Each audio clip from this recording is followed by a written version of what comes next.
Would you do me a favor?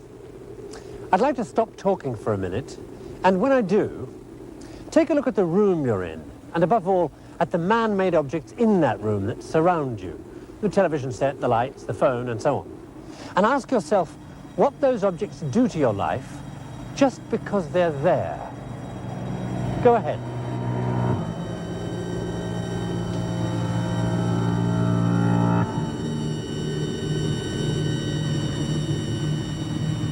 Well, that is what this series is going to be all about.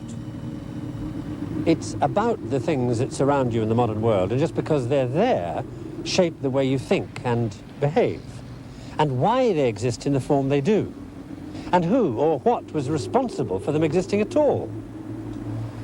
The search for those clues will take us all over the world and 12,000 years into the past, because it's in those strange places and in those long-gone centuries that the secret of the modern world lies. And you'd never believe the extraordinary things that led to us being the way we are today. Things like, for instance, why a 16th century doctor at the court of Queen Elizabeth did something that made it possible for you to watch this screen now. Or the fact that because 18th century merchants were worried about ships' bottoms, you have nylon to wear. Or why a group of French monks and their involvement with sheep rearing helped to give the modern world the computer. Or what medieval Europeans did with their fire in winter that led to motor car manufacture.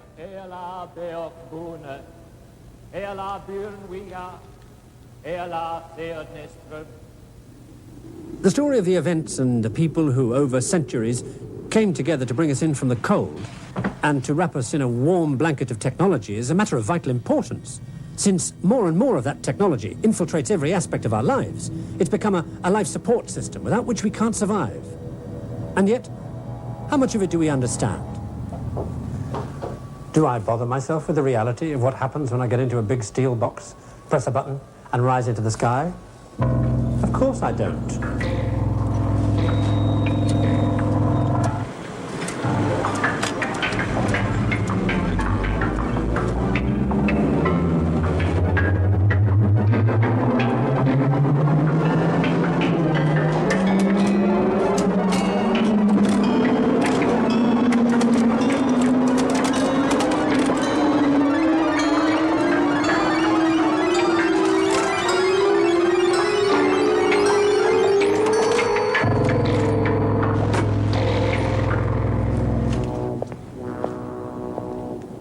I take going up in the world like that for granted. We all do. And as the years of the 20th century have gone by, the things we take for granted have multiplied way beyond the ability of any individual to understand in a lifetime. The things around us, the man-made inventions we provide ourselves with, are like a vast network, each part of which is interdependent with all the others. I mean, cross the road. Whether or not a car coming around the corner knocks you down may have something to do with the person you've never met fitting the brakes correctly. Change anything in that network, and the effects spread like ripples on a pond. And all the things in that network have become so specialized that only the people involved in making them understand them. I don't mean use them, anybody can use them. Down there is one of the biggest, most complex cities in the world, full of people using things as if they understood them, and sometimes not even knowing they're doing it. New York City, like all the other major high-density population centers scattered across the earth, is a technology island. It can neither feed, nor clothe, nor house, nor warm its inhabitants without supplies from outside. Without those supplies, the entire massive structure and the teeming millions it encloses would die. And yet, in cities everywhere, we act as if that were not so. We have no choice. The pace of life in New York is set by the pace of the technology that serves it. You just have to hope it'll stay that way. I'd like you to meet a few people who were in or near New York City on a November evening over a decade ago. And the reason I'd like you to meet them is because they all have one thing in common. They were all brought to a sudden and catastrophic realization of how vulnerable they were, how dependent on one aspect of that technological network I was talking about, because of what this did to their lives. Now, until I was told what this is, I was no more able to recognize what it is than you are now. But watch what it did to those people. And if you look very carefully, you'll see evidence of what this does in every second of what follows now. It's 5:01 in the evening, rush hour in downtown Manhattan. 800,000 people crowd onto subways, looking forward to home, to the end of this journey. For most of them, the technology carrying them doesn't exist. They take it for granted.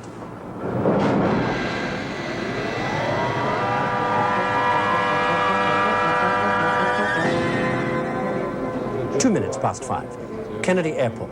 The usual evening departure rate, passengers with appointments in New Delhi, London, Tokyo. Appointments they expect to keep. And 200 planes due to arrive in the next 5 hours. 703, turn left heading 230. No delays expected. 3 minutes past 5. At the Energy Control Center downtown, nothing special is happening. It's the standard rush hour condition in the main control room. The time of day when power consumption starts to come up to a maximum as people head for home and meals get cooked. It's cool outside. After a high of 58, the temperature's falling to an expected low of 39 with a predicted wind chill factor of 5 degrees. The energy levels are more than enough to cope, even on a chilly November evening.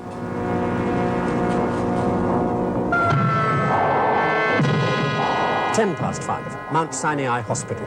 Fair enough, I'm just giving a bit of oxygen at the moment. I'll give it to the cyclo when you're ready. Okay. The patient, Mrs. Marcana, is expecting twins. Thank you, Mr. Chairman. May I first say to my distinguished colleague, the ambassador from the USSR... 12 minutes past 5, the UN General Assembly in session. The speaker is President Roosevelt's son. In their boxes, the interpreters, the invisible support structure of the debate, whatever the language. At the UN, that's taken for granted. 这是我的请求。 The waste and means soient supprimés et qu'on les... In the subway, Herbert Friedman, a lawyer, reads his paper on his way home to suburban Jamaica. Al Hynek works for a publisher on Fifth Avenue. He passes the time doing a crossword. Marjorie O'Shaughnessy also works for a publisher, looking forward to spending a quiet evening at home. Steve Bawati, late, been to a movie. Bruce Singer works in Greenwich Village. Bill Palmer is a student, just been playing basketball. And Hans Kramer, insurance broker. All these people take the subway every evening. They expect to get home. They always do. 5:15 at Kennedy Airport.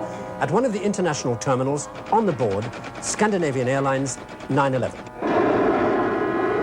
Scandinavian 911 is on its way into Kennedy. The pilot is veteran Captain Carl Lofsted. Kennedy approach control, Scandinavian 911 with information Yankee. 5,000 feet approaching Riverhead. Scandinavian 911, roger. Part there, parked on 221 radio vector final. Runway 4 right ILS.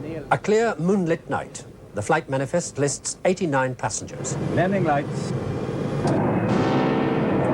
PTC override. The descent into Kennedy is so far uneventful. It's now 15 minutes and 30 seconds past 5. Vi nærmer os nu Kennedy Airport og vælger at spænde sikkerhedsbælterne. Samtidig gør vi opmærksom på, at rygning ikke længere er tilladt og beder den rette stolryggene op. Please fasten your seatbelts. Runway lights at 2 o'clock. Okay, I see that. With the next contraction, dear, you'll take a deep breath and push real hard, okay? I think one is about to start. Take a deep breath and push real hard. Okay, push. At Mount Sinai Hospital, Mrs. Marcana is in labor. Okay, fair. I think you can put her to sleep now. Fair enough, man. The anesthetic being used at the time is a mixture of gases, including one called cyclopropane. It's potentially explosive, but everybody knows that. Okay, she's fairly sleepy now, though. Okay, with the next contraction, we'll have her a little bit of pressure. Okay. It's coming. The first bit. All right, well, she's starting contraction now. Just a little bit more. Okay. All right, hands there. Okay. Okay. Fine. Here we go. Okay. Okay, Annie, we've got a baby. It's now exactly 16 minutes and 10 seconds past 5. 1 second later, several hundred miles northwest of New York City, this did what it was built to do, with disastrous consequences. You may have already guessed what kind of technological network this is part of. It's a bit of a power station.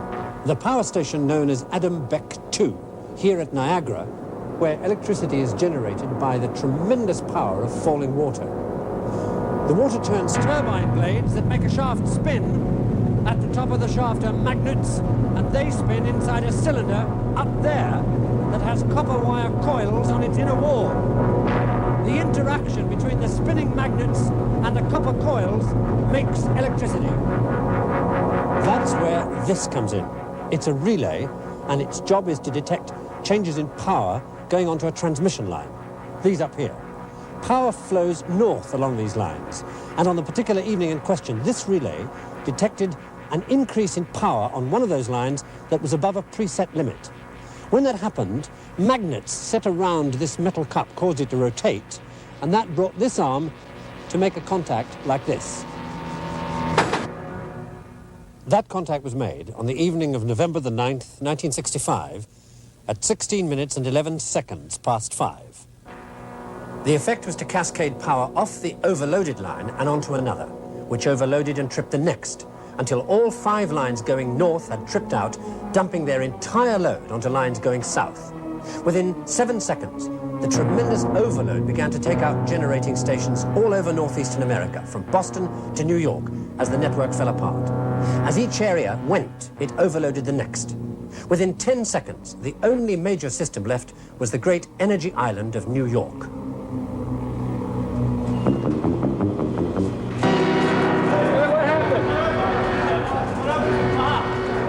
As the network fell apart, links between one energy center and another broke. Instead of 300,000 kilowatts coming into New York to help meet demand, 1.5 million kilowatts were draining out of the city to supply areas now cut off from the network, but still connected like leeches to the New York generators. As the overload hit the New York generators, they too began to trip out. Hello, Lou, Bob Lang. Hey, your ducting speed is okay. Your banks are all in. Bring it up. Give me number 2 right now. We've had a major power failure. I'd like you to man all the tunnels, stand by with your auxiliary pumps and man the auxiliary generator. As the lifeblood of the city drained, it went into spasm. At the UN, chaos. The power to keep the lights on also served the interpreters. Who, in the growing darkness, has, however, I hope, brought a glimmer of light. And without interpreters, trapped in their darkened boxes, deprived of access to the ears of the delegates, the United Nations was suddenly and totally disunited, as completely as if at war. The city's elevators stopped. Perhaps the subways were the only technology that people expected to fail. Here we go again. 800,000 people were now deep in the ground under New York, caught in a technology trap most of them had never thought twice about.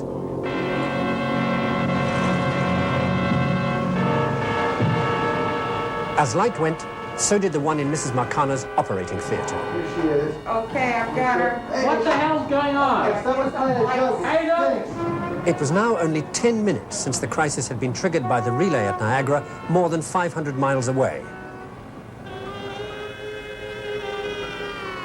The generators continued to trip out, and at Kennedy Airport, the radar screens went black. And Flight 911 was in trouble. Roland, I got flag warning. Switch number 2 to the ILS. Okay. Kennedy approach. Yeah, who we got? Yeah, John? Can you hold it at 250? I'll take 200 if I can. What time did it go out? Astoria 2 and 3 went out. They can't hold on. By 5:28, the time had come to protect the system by deliberately switching what was left off. We shut down those lights in Brooklyn. It's the only thing left going. Arthur Kill is supplying Brooklyn. Staten Island about overloading Brooklyn with that Arthur Kill unit. Do we leave that in or shut it down? Oh, we better shut it down, I guess. The system operator recommends shutting down Staten Island. Yeah, then let me know what you find out, all right? From Arthur Okay. Kill. So,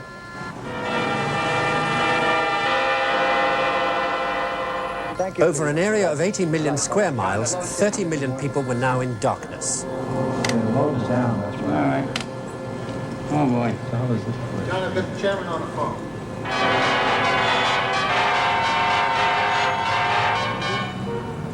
Isolated from each other in small groups, millions of people were still unaware of the extent of the blackout, in the subway especially. People started chatting, but for the most part, no one really got into it yet because we thought it was just another typical rush hour delay. But it was dark, and that was kind of unsettling, to be in such a crowd, but not to be able to see anybody. So one of the women had candles in her bag. You know, I have some candles. Maybe we can light them. This abnormal business of actually talking to anybody on the subway caught on briefly all over New York. Let's put some light on the situation. My birthday anyway. Anybody feel like singing happy birthday to me? Make a happy situation out of a terrible one. My name? Louise? Happy birthday to you. Happy birthday to you. Happy birthday. But while this journey had taken on a meaning nobody expected, so too, at the hospital, had Mrs. Marcana's delivery of twins, thanks to the anesthetic. It was then a general scurry around to find flashlights, and I immediately commandeered one so I could see what was happening. One of the nurses, whom I shall never forget, walked into the room carrying a lighted candle. Put the candle out! Get out of here! What's going on? Get out of here! Scared out of my mind with explosive anesthetic agent. I had visions of all of us, the whole place blowing up in one great conflagration. No?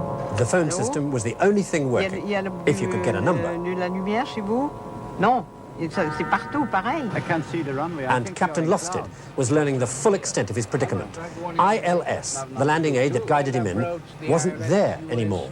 And Niels, check the radio. Kennedy approach control, Scandinavian 911, the ILS went US. I've got some wine here. What do you need? Nice and cake. The extraordinary thing in the subways was that a full hour into the crisis, nobody was trying to escape from the trap. Yeah, it's not even a corkscrew. Would it be cricket to put one in the end? Yeah. Okay. Now what we need is the knife. I think I have something. Now you know what. We need now the cups. Anyone got cups? Got a wish. The wish is that we get home tonight. Maybe I should see about the size of it. Here's good health to the birthday girl. Hope you enjoy many years. I just assumed that something went wrong with the particular train that I was riding on. There was a feeling of it's being something we all just had to wait out together. There was nothing anybody could do about it. No one knew anything about anything. Kleenex. I'd carry napkins around. I wipe the seats off so I don't get my clothes dirty. Put yourself in this position. Would you do any different? Here they were, 1 hour into a major disaster, and still trying to laugh their way out of it. Drinking wine on the subway, I'll tell you that. Yeah, help yourself. If anybody's driving, don't drink. Remember that. How about singing the song? Anybody know any songs? Well, I'm tired and I want to go to bed.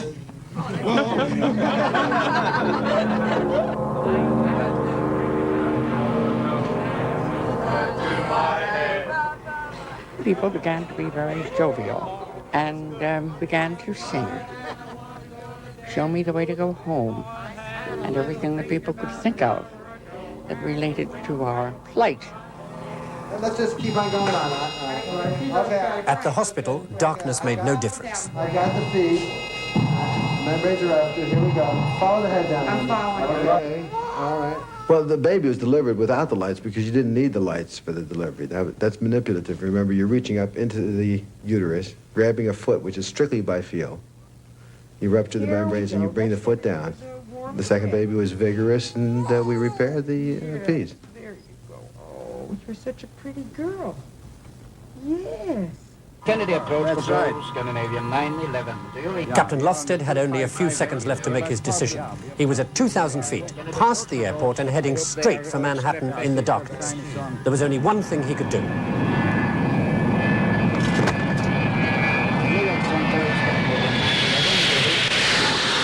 Lofted and 200 other jets that night landed with the help of radio working on planes sitting on the ground. In the subway, people were still coping.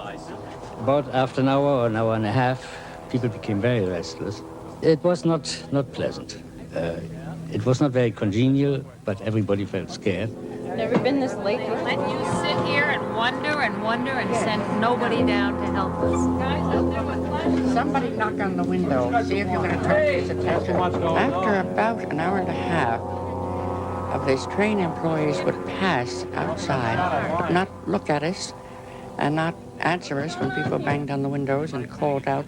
They just ignored us. No, I think he's the conductor from the train, but I'm not sure.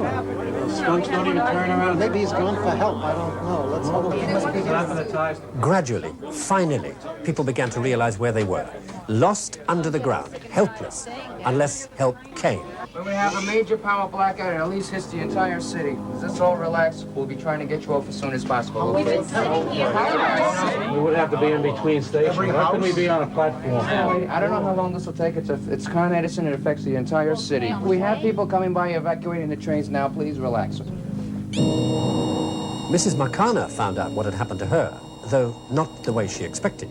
Mrs. Marcano, ¿cómo está? When I woke up and I saw all the candles lit around the room, I thought I was dead.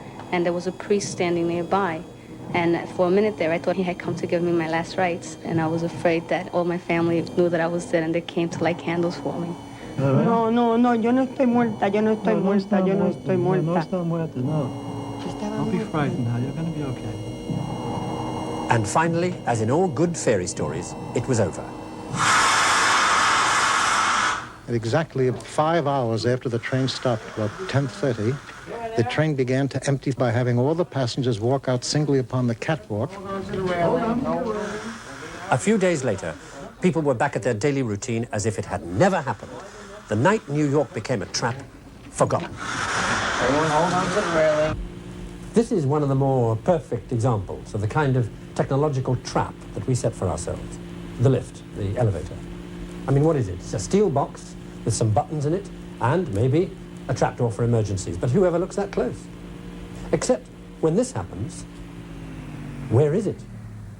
And even in this situation, closed in, with an escape route that we can't handle, we behave like many of those New Yorkers did. We strike a light and we look around to see how badly things are. And if we find, in this case, an emergency button, absolutely great. We sit back and we wait for help to come. We wait for technology to come back and save our lives. Because it's inconceivable that it won't, isn't it? I mean, if you admit that, you've got to admit that every single day of your life, in some form or other, you unconsciously walk yourself into a technology trap. Because that's the only way to live in the modern world. So you don't admit it. You say, oh, well, in this situation, we'll cope. But what happens when the effects become widespread, irreversible, devastating? What happens when what little resources you have to help you cope give up? Then what? Well, in all the disaster scenarios you read, what happens is that without power, technologically based civilization cracks up rapidly. Without enough auxiliary power, and most major cities don't have it, organization is impossible. It's every man for himself. Looting and arson follow. And in a city not prepared to be a fortress, supplies run out fast. And however frightening the thought of leaving your technological womb, sooner or later, there is nowhere to go but out, away from the danger.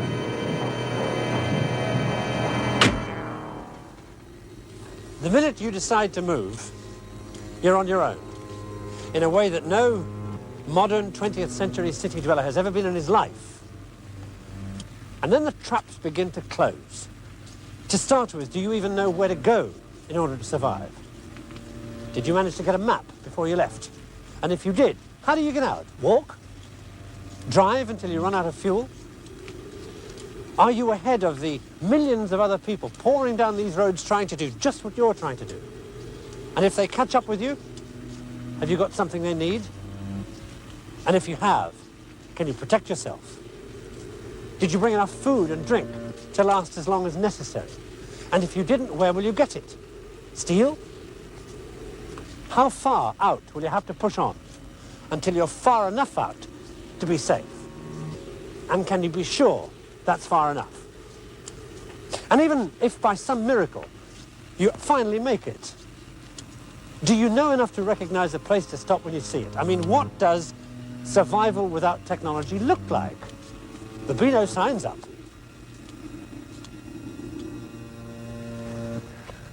So, let's say that finally, somewhere far out into the country, you come across a place that looks right.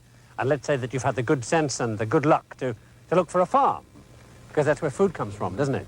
Okay, so it's a farm, so you decide to stop. Has anybody got there first?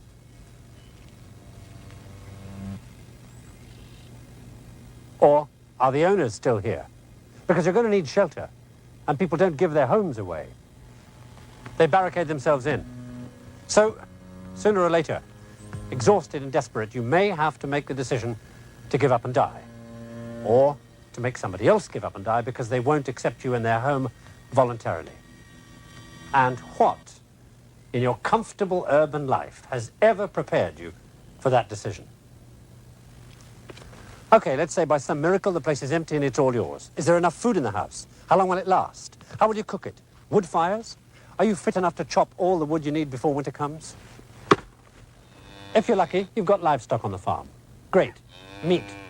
But can you slaughter and bleed and butcher an animal? Okay, supposing you manage that, you've got enough meat to eat until you've eaten all the cows. But at least you can start running your farm. But it's a modern farm, remember? It's mechanized. There's a gasoline pump, but it's empty. So you can't use the tractor. What you need is a horse and cart. But when did you last see a horse and cart on a modern farm? And everything else here, the saw, the power drills, the light, the sterilizer, the water supply, the sewage system, the hoist, the milking parlor, the pumps, and everything on this control panel demands the one thing you don't have: electric power. Everything on this farm that you found doesn't work. The place is a trap. But there's nowhere else to go. The only way you're going to survive is if you find the one thing you need to keep on providing the food you've got to have. And you don't need the mechanized version of that thing. You need the kind people haven't used in 100 years.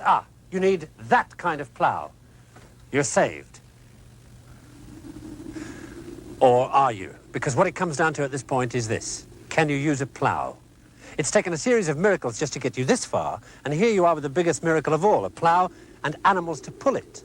So maybe after a few days of fumbling around with the harnesses and the bits and pieces, you manage to yoke up the oxen and plow the land.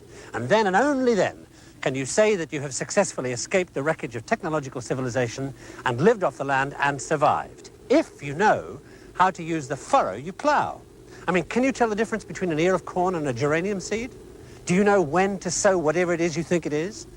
Do you know when to harvest it and eat the bit that you think isn't poisonous? I mean, it's no accident that the chain of events triggered off by that relay in the power station back there in Niagara Falls ends here with the plow. The relay itself doesn't matter. I mean, any one of a million things could fail and cause our complex civilization to collapse for an hour, for a day, however long, because that's when you find out the extent to which you are reliant on technology and don't even know it. That's when you see that it's so interdependent. You take one thing away and the whole thing falls down, leaves you with nothing. Unless you can plow and survive and start the whole process off again from scratch. And it's no accident that to do that, you have to have a plow. Because it was the plow that triggered everything off, a long way back in the past, after a different set of people also found out that their comfortable life was falling apart. In a world where events came to a point where a fundamentally new way of life had to be found.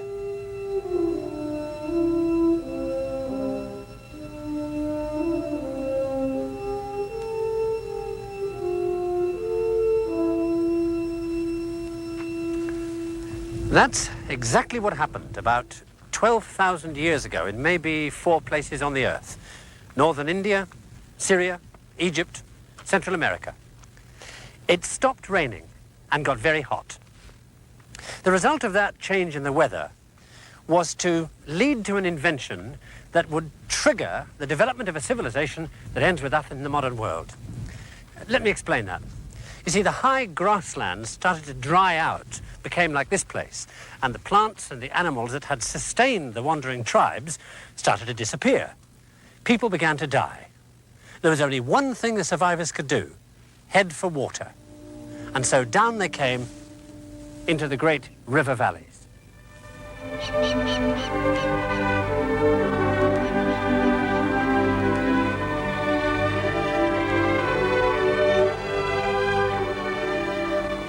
Here in Egypt, that river was the Nile.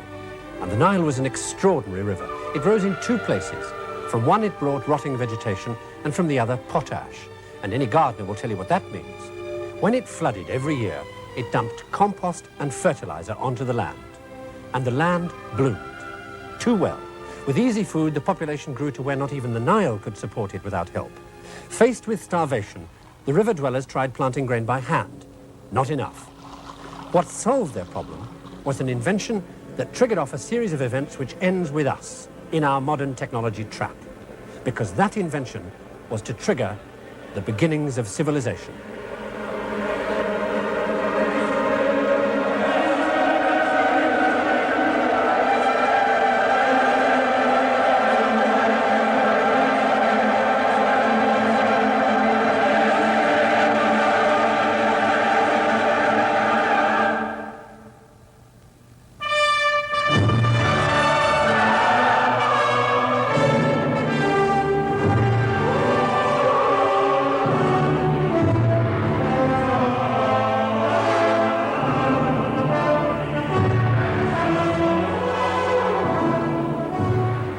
This is the first great man-made trigger of change, the plough. Because with it, you know how much harvest you're going to get next year. And because of that, you know you're going to be here next year. And because of that, you can plan for the future. And after a while, when you can produce surplus food, then that's when things really start to move in the tiny settlements. With regular food supplies, the population explodes. The village expands. There are more buildings and they're bigger for bigger families, and they're more permanent. You domesticate animals for their milk and their meat and their skin because they're not there to hunt anymore. And basket weaving and the twisting of grass to do it teaches you how to spin flax, and that makes linen. But it's the grain that causes the fundamental change, because with it, you bake the bread that is the staple diet on which everybody lives.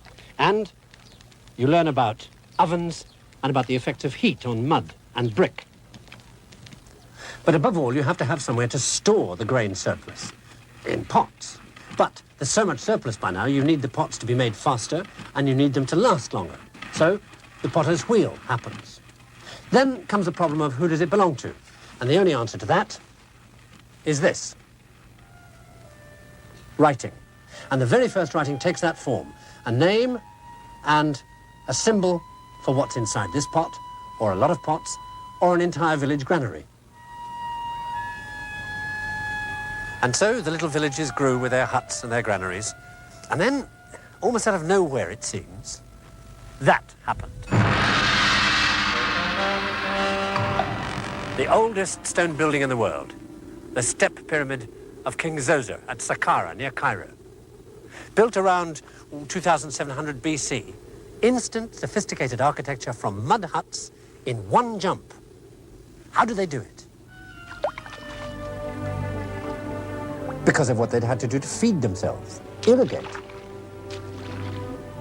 Because the river flooded every year and destroyed landmarks and then retreated, leaving the soil to dry out, they had to do two things: find a way of measuring the land so the farmer got his own fields back, and a way of channeling the water away for use after the flood had gone. The kind of measurement you need to do those things involves geometry and the type of mathematics a civil engineer uses. And building canals teaches you to work stone.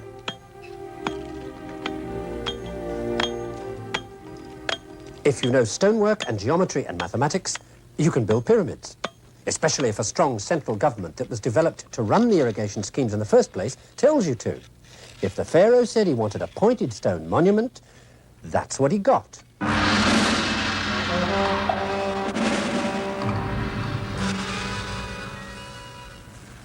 Funny thing is, the same drought that drove everybody down to the Nile also preserved the things they built, like their tombs, for thousands of years.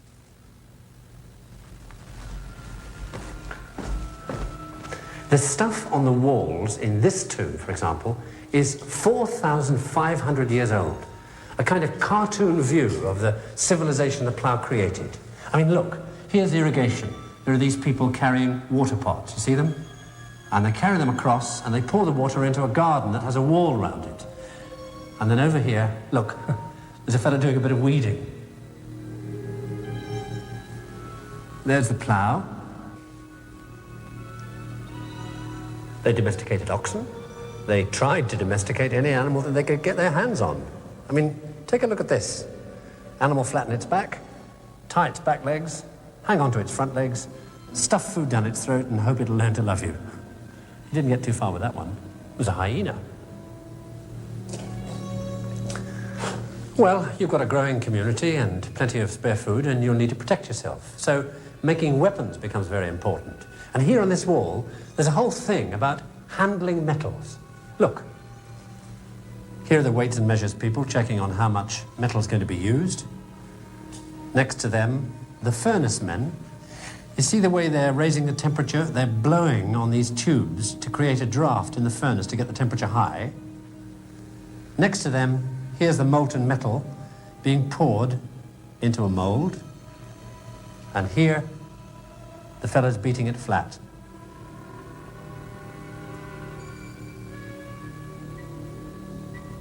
Okay, you get yourself a kingdom, you get what you deserve. You get bureaucrats. Here they are, the scribes, writing everything down. See the pens behind their ears? In this case, they're noting taxes. Here are the people coming in to pay their taxes, led persuasively by the local police. Here's a policeman with the rod of office. More policemen. Here's an Egyptian scruff of the neck. He obviously doesn't want to pay. If you end up not paying, they get out their whips and they tie you to a pole, and that's what you get for not coming up with the money. So you have a busy, sophisticated society. You have to have people at the top in charge. This is the tomb of one of them. He was a kind of Egyptian chancellor responsible directly to the king. There he is. His name was Mereruka. By sometime around 3200 BC, the entire 700-mile length of the Nile, from the Mediterranean to Aswan, was united and administered by officials like Mereruka, each one running what was called a water province, the section of the irrigation network and of the river under his command.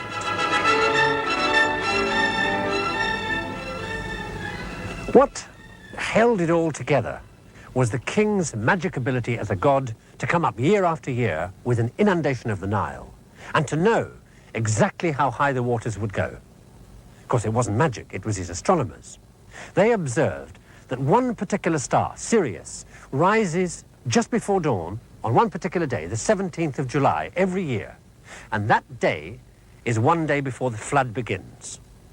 They also saw that, on average, the flood itself came once every 365 days. Now, you put those two facts together, the star before dawn and the flood, and you've got yourself a calendar. And with a calendar, you can organize people. You can give them a date to do something on.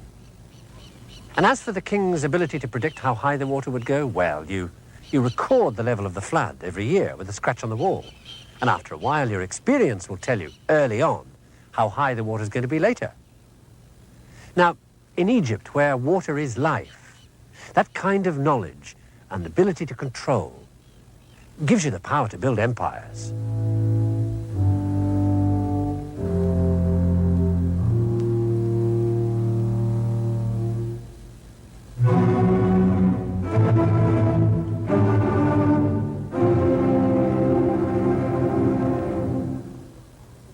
These are the great ancient temples of Karnak, on the edge of the Nile, about 450 miles south of Cairo. They were the center of Egyptian religion, built in the imperial city of Thebes when the Egyptian empire was at its height, the greatest power in the world. This was the New York of the time. The temples were built over a period of about 2,000 years, each pharaoh adding his bit, leaving his name in stone to last forever.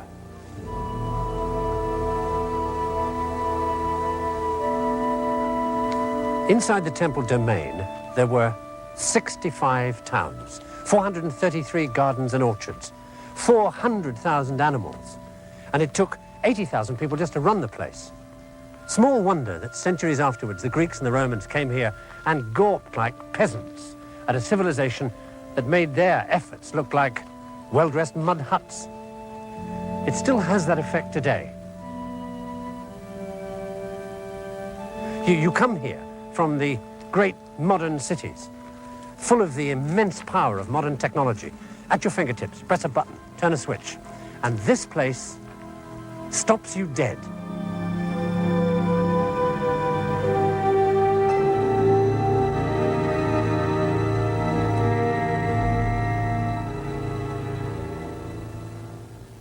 And then, just when you think you've got the measure of Karnak, you come here, at dawn, to the Hall of Columns, one of the most massive structures ever built.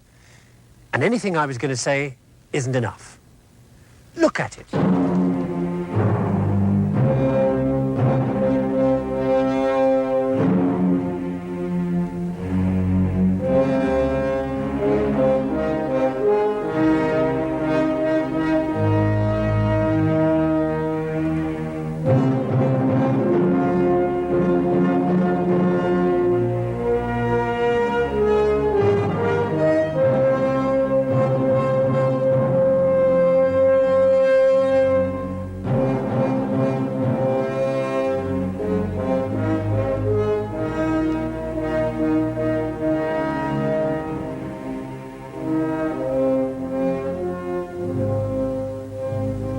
The Egyptians built an empire and ran it with a handful of technology. The wheel, the irrigation canals, the loom, a calendar, pen and ink, some cutting tools, simple metallurgy, and the plough, the invention that triggered it all off. And yet look how complex and sophisticated their civilization was, and how soon it happened after that first man-made harvest. The Egyptian plough, and those of the few other civilizations that sprang up around the world at the same time, gave us control over nature, and at the same time tied us for good to the things that we invent so that tomorrow will be better than today. The Egyptians knew that. That's why they had gods, to make sure their systems didn't fail.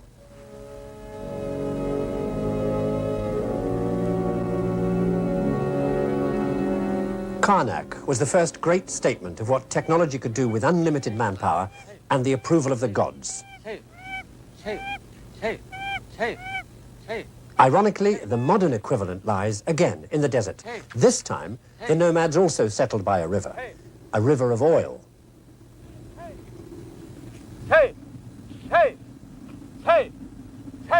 But what it took the pharaohs 4,000 years to build took the Kuwaitis 4,000 days. What's happened in Kuwait, the change from a nomadic existence to being able to buy and use everything modern technology has to offer, has come in much less than one generation.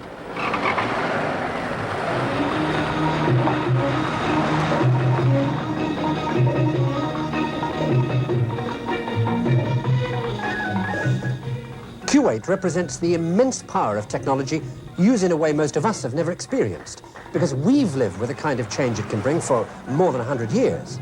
Here, it's been focused. Change has been instant and total.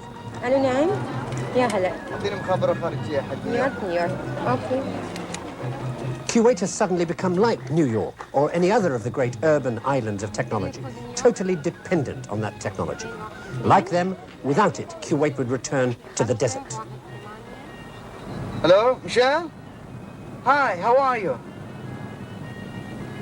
Hey, listen. I'm coming to spend my Christmas in New York, okay?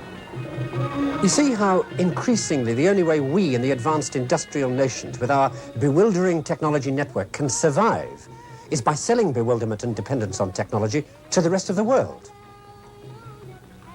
Or is it not bewilderment and dependence, but a healthier, wealthier, better way of living than the old way? And yet, whether or not you dress up technology to look local, the technology network is the same. And as it spreads, will it spread the ability to use machines as we do without understanding them? Somebody said a few years ago about the way our modern world affects us all, if you understand something today, that means it must already be obsolete. Or to put it another way, never have so many people understood so little about so much.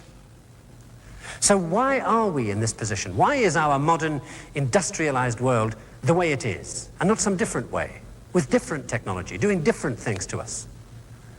Well, that's what the rest of this series is going to look at. You saw just now that the plough and irrigation kicked us all off, and that an invention acts rather like a trigger, because once it's there, it changes the way things are, and that change stimulates the production of another invention, which in turn causes change, and so on. Why those inventions happened between 6,000 years ago and now, where they happened and when they happened, is a fascinating blend of accident, genius, craftsmanship, geography, religion, war, money, ambition. Above all, at some point, everybody is involved in the business of change, not just the so-called great men. Given what they knew at the time, and a moderate amount of what's up here, I hope to show you that you or I could have done just what they did, or come close to it. Because at no time did an invention come out of thin air into somebody's head, like that. You just had to put a number of bits and pieces that were already there together in the right way.